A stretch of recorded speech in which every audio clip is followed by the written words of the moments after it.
What's going on, y'all? Machiavelli Mills TV. Once again, it's time for some boxing talk. Errol Spence Jr. and Terrence Crawford is officially 2 weeks away now. I'm excited. Can't wait for the fight. The fight is excellent for the boxing world. Glad that we're able to enjoy a fight of this magnitude. Probably the biggest fight in the last 10, 15 years. Yes, even bigger than Floyd Mayweather and Manny Pacquiao. Not bigger in monetary status, but bigger in terms of what the possible outcome can be in the fight. Bigger in the sense of how the fight can go. These guys are still in their prime. They're still undefeated. It's a chance for undisputed bout at welterweight, which is special in the four belt era. Special, right? But what I am seeing is that Terrence Crawford is the clear favorite amongst the trainers and former fighters. Perfectly fine. Everybody is entitled to their own opinion. Everybody has a right to believe whatever fighter will win. Cool. My problem is that you have a lot of people who create this narrative that Errol Spence Jr. is an ordinary fighter. Like fighters like him just growing on trees out here. I guarantee you if there was, every trainer would be lined up trying to get a fighter like Errol Spence Jr. Right?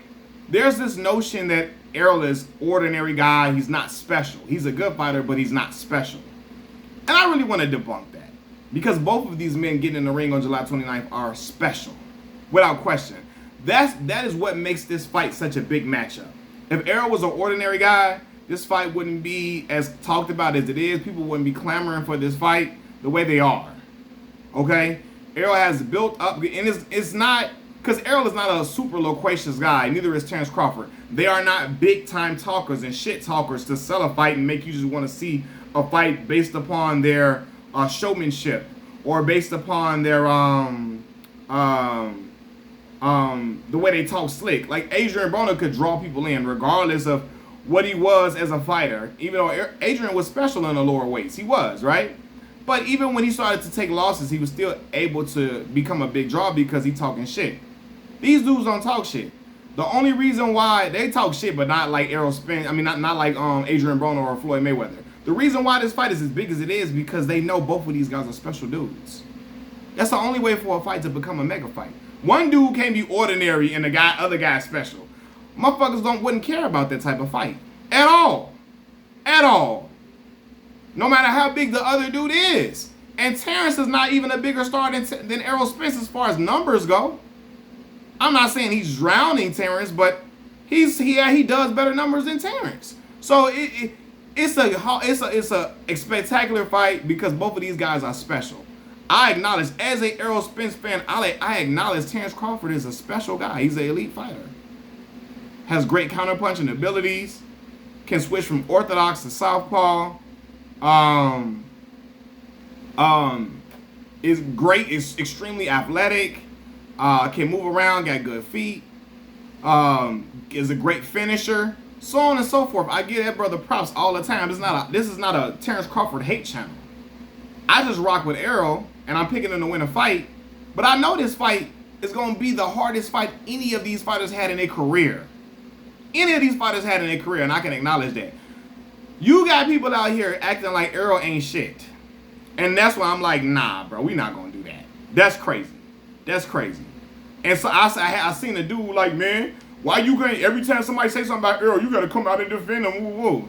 Man, every channel that rock with a fighter do that. So I don't give a fuck about none of that shit. You don't like what I'm saying? Go to another channel, dog. Go there. But let's be for real, dog. I see people talking about this is gonna be Terrence Crawford easiest. This is probably gonna be one of his easiest fights. Bro, knock it the fuck off. Knock it off. You can say you don't like Errol. You can say you don't like Errol Spence's fan base. But to say that this fight gonna be easy for Terrence, you're out of your fucking mind. You're out of your mind. They talking about Terrence didn't seen guys like Errol Spence before. He didn't seen pressure fighters. He didn't fought Victor Postal. What they say, he didn't fought Jeff Horn. Bro, for real, I know y'all not comparing Victor Postal and Jeff Horn to Errol Spence Jr. Nobody thought none of them dudes was real special like that. Victor was more respected than Jeff Horn. But they was never looked at as elite dogs in boxing. No fucking body. Even when Terrence was fought Victor Poster at 140. At that time, Victor was looked at as a really good fighter. But Victor wasn't no pound for, like, he wasn't just no all-time great dude, or nobody looked at him as like no. Let me just say this: when he fought Victor, the 140 division was light. It was, but Victor was a great win for Terrence. But Victor was never looked at as no elite type of, like. No, he wasn't. I don't give a fuck how much pressure they provide him and Jeff Horn. Jeff, knock it off, brother. Jeff Horn. The one who stole the win from Manny Pacquiao, dog. Like, come on, fam. Jeff Horn never was on shit to me at all. I'm sorry to the friends in Australia. Jeff was never on shit to me. You know, but trying to compare them to, are we seeing Jeff Horn and Victor Postal? Errol Spence, man, dude is a special fighter. You rarely in boxing see a guy be able to keep up the same pace from round 1 to 12. That takes an extreme amount of conditioning to be able to do. And dogging you to be able to do that and grit that shit and grind it out. Errol gets stronger as the fight goes on. You see him, his punch outputs can increase in the later rounds than they are in the beginning of the rounds. Dude throwing 1,000 punches in a fight. All dogs shit. To be able to break a man's will the way Errol does, you have to be a special dude. You have to. Seriously, the way Errol parries shots, right? The way he sneaks in uppercuts through the guard, right? The way he uses the jab to keep to keep dudes honest with the fucking jab and control a fight with a jab. You have to be a special dude to do that. Everybody can't do that in boxing. I don't care what nobody's telling y'all. So to say he ordinary, he didn't face dude, no, bro. No disrespect to Victor Postal and Jeff Horn, even though I did say they wasn't. I said Jeff wasn't never on shit for real. And Victor, he was a good fighter. That was a great win for Terrence. But Victor was never no. That was one of his. That's one of Terrence Crawford's best wins. Victor Postal, the way he outboxed Victor Postal in that fight. But Victor was nowhere near in the stratosphere that Errol Spence is in. He wasn't. When I look at a guy like Errol Spence, man, I see a dude who, like, his demeanor and his mindset is one of a kind. Terrence Crawford's as well. That's why it makes this fight just such an intriguing matchup. Errol mindset, I've seen dude get into a ring and fight guys who had success against him. And he never let that shit deter what he had in mind and what his plan and game plan was. Sean Porter having success. Still finishing out that fight the way Errol did. Dropping him in the 11th round. Was it 10th or 11th round? Might have been 11. The way he was turning it on at the very end of the fight. Even more than the beginning of the fight. Only certain people can do that. Especially when Sean Porter is getting cheers and you're hearing the the little moments he having. He's still fighting through all that shit. Fuck that. I don't care about the outside noise. Because there's certain fighters, they hear that outside noise when a fighter is having success against them. They willingly give in. They fall to defeat. You know, they just willfully just give up because they're afraid of embarrassment. When Kell Brook was having success against Errol in the first half of the fight, Errol said, "Okay, fuck that. I don't care whatever you throwing at me. I'm going to break your will. I'm going to stop you. I'm going to smother you. I'm going to make it hard for you to breathe in this ring and suffocate you while hitting you with thudding shots and boxing you well." And then the way Errol was moving back when he's fighting Sean Porter, the way he was moving and how when Sean was coming and trying to again smother, he was trying to smother Errol. He was, and Errol was fighting while moving back. And I'm like, that, like, everybody can't do that. Everybody can't. But they want to give you this notion that Errol is an ordinary dude and everybody. No, he's not. He didn't beat Mikey Garcia due to size and strength. He outboxed the fuck out of Mikey. And if people going to tell you Mikey wasn't shit, Mikey was on the trajectory to be Hall of Fame type dude. People was picking Mikey Garcia to beat Errol before the fight. Now, he did not finish Mikey. No, he didn't stop Mikey. But he gave Mikey the beating of a fucking lifetime. And Mikey was never the same after that fight. Mikey Garcia was never the same fighter after he fought Errol Spence. The way Errol put a beating on him, I know Mikey Garcia was pissing blood for weeks. And he never really recovered from that. Like, if Errol was ordinary, he should have lost against Kell Brook like Sean Porter did. He should have lost against Sean Porter like Danny Garcia did. He should have lost against Danny Garcia after coming back from the accident like that. He should have lost against Ugas after Ugas was fucking Sean up in that fight. He should have lost against Ugas after that long layoff with the eye injury. But he didn't. He beat them single-handedly, dogged them the fuck out. Even when Ugas got the free shot in, when Errol Mouthpiece came out, and Lawrence Cole said, stop.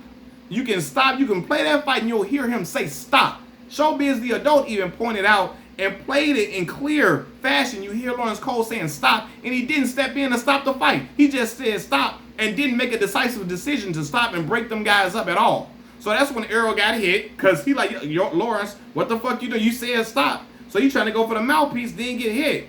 Even after getting hit and taking taking a shot, flush, he finishes the round out and started whooping Yordenis Ugas' ass at the end of the round, coming out whooping his ass the 7th round after that. If he was ordinary, he wouldn't be able to do shit like that, dog. So I don't be wanting to hear all that, oh, he's a regular dude. James Toney was, and I love Lights Out James Toney. James was preaching that shit. He ain't nothing special. Errol Spence can't even spell fight. He picking Danny Garcia to beat Errol. Errol fucked Danny up. Worse than Danny ever been beaten before in his career. Right? And then Danny go through a little, trying to find himself spiritually after he gets, because he went through a whole emotional thing after losing like that, right? Losing certain fight, losing to Errol and other fights combined with that messed him up. Right? But yeah, James Toney picking this one and that one to beat Errol. Errol steady beating all the dudes James Toney saying he can't fuck with. James rock with Terrence. That's cool. You can rock with Terrence Crawford. As the same way I can rock with Errol, I'm never going to say Terrence ain't shit. Because I know Terrence is a special fighter, but I know Errol Spence is a special fighter for sure. Right? You got people talking about Errol is nothing but a hype machine and all that. Hype machines would have been lost by now. Hype machine wouldn't have unified the championships at the welterweight level. Now, this ain't 140 and shit like that. Like, this is welterweight. This is not the old 140, nothing like that. Because Josh Taylor was never that good to me. Right? I'm talking about 147. Everybody was talking about how that division was one of the best divisions in boxing. Right? You had Keith One-Time Thurman, Danny Garcia, Sean Porter, Errol Spence, Terrence Crawford. Ugas came into the mix later. He lost like 3 fights earlier in his career, and then he moved up, and then he was able to hold up properly against other fighters. He even went out there and beat Manny Pacquiao. They gonna say it don't count because Manny was old, but the same people saying it don't count because Manny was old. If Terrence Crawford would have knocked out Manny Pacquiao, they would have gave Terrence all the credit. The same way I would have gave Errol all the credit for knocking out Manny, because Manny was a belt holder at the time. Manny was a champion. You go and whoop a champion's ass that whooped Keith Thurman before that, you got to get all credit. Like, Ugas should be getting credit. But what I'm saying is that in a division that was so touted, that was so revered, so acclaimed, critically acclaimed, for Errol to have 3 belts in that division, he's not an ordinary dude. All right? A